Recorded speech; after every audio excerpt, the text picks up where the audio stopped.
पश्चिम बंगाल जहां चुनाव खत्म हो चुका है, लेकिन अब कहानी सिर्फ कोलकाता तक सीमित नहीं रही, क्योंकि अब चर्चा हो रही है प्रोजेक्ट ढाका की, बॉर्डर सिक्योरिटी की, घुसपैठ की और उन नेटवर्क्स की जो वर्षों से भारत की सुरक्षा के लिए चुनौती माने जाते रहे।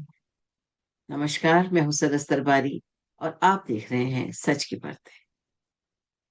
एक तरफ बंगाल में सत्ता परिवर्तन की चर्चा, दूसरी तरफ बांग्लादेश में बेचैनी, सीमाओं पर अलर्ट और राजनीतिक गलियारों में हलचल। तो सवाल सीधा है, आखिर बंगाल के चुनाव परिणाम के बाद इतनी बड़ी जियोपॉलिटिकल हलचल क्यों? बात करते हैं प्रोजेक्ट ढाका की। विश्लेषकों द्वारा दावा किया जा रहा है कि अब केंद्र सरकार का फोकस प्रोजेक्ट ढाका पर है, यानी अवैध घुसपैठ, सीमा पार नेटवर्क और भारत विरोधी गतिविधियों पर सख्त कार्रवाई। बताया जा रहा है कि अमित शाह ने सीमा पर फेंसिंग पूरी करने के लिए 45 दिन की डेडलाइन दी है और करीब 600 एकड़ जमीन अधिग्रहण की प्रक्रिया तेज करने के निर्देश दिए गए। मतलब साफ है, अब नरेटिव सिर्फ चुनाव का नहीं, बॉर्डर मैनेजमेंट का बनता जा रहा है। रणनीतिक नियुक्तियों की बात करें तो क्या ये सिर्फ संयोग है? सीमावर्ती राज्यों में पूर्व सैन्य और सुरक्षा विशेषज्ञों की नियुक्तियां हुई हैं। पश्चिम बंगाल में आर एन रवि, बिहार में सैयद अता हसनैन, मिजोरम में वी के सिंह। सवाल उठता है, क्या ये सिर्फ एडमिनिस्ट्रेटिव पोस्टिंग है या आने वाले समय की सिक्योरिटी स्ट्रेटजी? क्योंकि जब सीमा संवेदनशील हो तो सरकारें सिर्फ राजनीति नहीं देखती, सिक्योरिटी आर्किटेक्चर भी तैयार करती हैं। अब बात करते हैं पश्चिम बंगाल के चुनाव परिणाम, यानी बीजेपी के राज्य की सत्ता में आने के बाद दी जाने वाली बांग्लादेश की प्रतिक्रिया की। खास तौर पर बांग्लादेश के पूर्व विदेश मंत्री और पूर्व एनएसए खलील उर रहमान के बयान ने नई बहस छेड़ दी है। उन्होंने तीस्ता नदी जल विवाद को लेकर कहा, बांग्लादेश अब अनंत काल तक इंतजार नहीं करेगा, और साथ ही इशारों इशारों में चीन के सहयोग का विकल्प खुला होने की बात भी कही। अब ये बयान सिर्फ पानी के बंटवारे तक सीमित नहीं माना जा रहा, क्योंकि जब दक्षिण एशिया की राजनीति में चीन का नाम आता है तो मामला सीधे स्ट्रैटेजिक इन्फ्लुएंस, रीजनल प्रेशर और सिक्योरिटी बैलेंस तक पहुंच जाता है।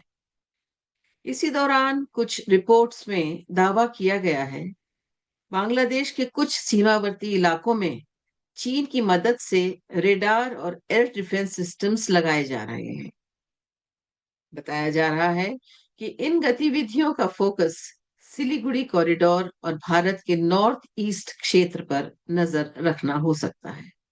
हालांकि इन दावों की आधिकारिक पुष्टि और पूरी सच्चाई जांच का विषय है। लेकिन इतना जरूर है कि भारत अब बॉर्डर सिक्योरिटी और रीजनल जियोपॉलिटिक्स को लेकर पहले से कहीं ज्यादा अलर्ट मोड में दिखाई दे रहा है। अब आते हैं सबसे संवेदनशील मुद्दे पर, यानी घुसपैठ और सुरक्षा अलर्ट पर। ऐसी खबरें मिल रही हैं कि कुछ आतंकी नेटवर्क बांग्लादेश रूट इस्तेमाल करने की कोशिश कर सकते हैं। हालांकि इन दावों की आधिकारिक पुष्टि अलग विषय है, लेकिन इतना जरूर है कि भारत लंबे समय से इन्फिल्ट्रेशन, स्लीपर नेटवर्क्स और बॉर्डर टेररिज्म को लेकर अलर्ट रहा है। इसी बीच रिवर्स माइग्रेशन की चर्चा भी शुरू हो गई है, यानी सत्ता परिवर्तन के डर से कुछ अवैध प्रवासियों के वापस लौटने की खबरें आ रही हैं। अब बात करते हैं पश्चिम बंगाल की राजनीति की अंदरूनी तस्वीर, यानी टीएमसी की अंदरूनी स्थिति की। जानकारों का दावा है कि चुनाव परिणामों के बाद पार्टी के भीतर दरारें पड़ रही। कुछ विधायक बैठकों में नहीं पहुंचे, कुछ नेता चुप हैं और माहौल में बेचैनी दिखाई दे रही है। लेकिन राजनीति में हार के बाद ऐसा माहौल नया नहीं होता, क्योंकि सत्ता जाते ही सबसे पहले लॉयल्टी टेस्ट शुरू होता है। और इसी बीच एक और घटना ने पूरे बंगाल को हिला दिया। शुभेंदु अधिकारी के पीए चंद्रनाथ रथ की हत्या हो गई है। इसे सिर्फ मर्डर नहीं, पॉलिटिकल सिग्नल बताया जा रहा है। कुछ लोगों का दावा है कि उनके पास कई सेंसिटिव जानकारियां थी। अब चाहे जांच जो भी कहे, लेकिन इतना जरूर है कि इस घटना ने बंगाल की राजनीति में डर, तनाव और अनसर्टेनिटी और ज्यादा बढ़ा दी है। इसी दौरान आरजी कार मामले से जुड़ी एक और हिंसक घटना सामने आती है। रत्ना देवनाथ के घर के पास हम बम धमाका हुआ है। बताया गया है कि कुछ बीजेपी कार्यकर्ता लोगों से बातचीत कर रहे थे कि तभी बाइक पर आए हमलावरों ने देसी बम फेंके और फरार हो गए। यानी चुनाव खत्म, लेकिन ग्राउंड टेंशन अभी खत्म नहीं। और इसी समय देश के दूसरे हिस्से यानी पंजाब से भी एक बड़ी खबर आ रही है। सनटेक सिटी प्रोजेक्ट मामले के सिलसिले में मोहाली और चंडीगढ़ सहित 12 स्थानों पर छापामारी की गई। एक चौंकाने वाली घटना में छापामारी के दौरान खरड़ की एक इमारत की 9वीं मंजिल से नोटों से भरे बैग खिड़की से नीचे फेंके गए। सवाल उठ रहे हैं, जनता का पैसा कहाँ गया? हवाला नेटवर्क कितना बड़ा है? और क्या राजनीति बिल्डर नेक्सस देश भर में फैल चुका है? विपक्ष आरोप लगा रहा है, जांच एजेंसियां कार्यवाही कर रही हैं और जनता एक ही सवाल पूछ रही है, आखिर सिस्टम में इतना पैसा आया कहां से? अब सबसे बड़ा सवाल, आगे क्या? तो सवाल सिर्फ बंगाल का नहीं है, सवाल नेशनल सिक्योरिटी का है, पॉलिटिकल स्टेबिलिटी का है और गवर्नेंस क्रेडिबिलिटी का है। क्या अब बॉर्डर पूरी तरह सील होगा? क्या इन्फिल्ट्रेशन पर बड़ी कार्यवाही होगी? क्या बंगाल में नया राजनीतिक मॉडल दिखेगा? या फिर राजनीति, हिंसा और आरोपों का वही पुराना साइकिल चलता रहेगा? तो अब सच की परतें क्या कहती हैं? सच की पहली परत यह है कि ये मामला सिर्फ चुनावी जीत या हार का नहीं है।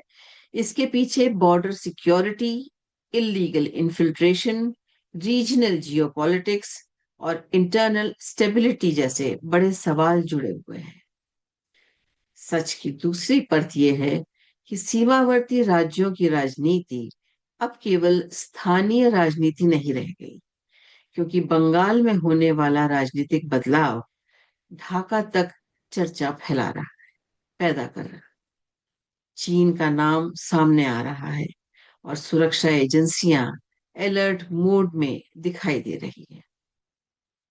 सच की तीसरी परत सबसे गंभीर है। अगर चुनाव के बाद भी हिंसा, बमबाजी, राजनीतिक हत्याएं और डर का माहौल बना रहे, तो इसका असर सिर्फ राजनीति पर नहीं, समाज और लोकतंत्र दोनों पर पड़ता है। और शायद यही वजह है कि अब फोकस सिर्फ सरकार बनाने पर नहीं, बल्कि गवर्नेंस, लॉ एंड ऑर्डर और नेशनल सिक्योरिटी फ्रेमवर्क पर ज्यादा दिखाई दे रहा है।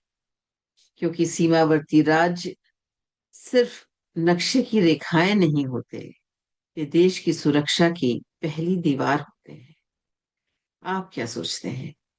क्या बंगाल के बाद भारत के लिए अब बॉर्डर सिक्योरिटी पर सबसे बड़ा और सबसे सख्त एक्शन लेने का समय आ गया है? क्या इन्फिल्ट्रेशन और सीमा सुरक्षा को लेकर अब नई नीति और कड़े फैसले जरूरी हैं? अपनी राय हमें कमेंट में जरूर बताइए। इसी के साथ हम आपसे विदा लेते हैं। देखते रहिए सच की परतें, जहां हम खबरों के पीछे का सच आप तक पहुंचाते हैं।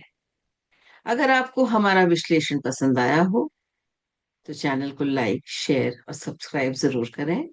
और हाँ, बेल आइकन दबाना ना भूलें। धन्यवाद।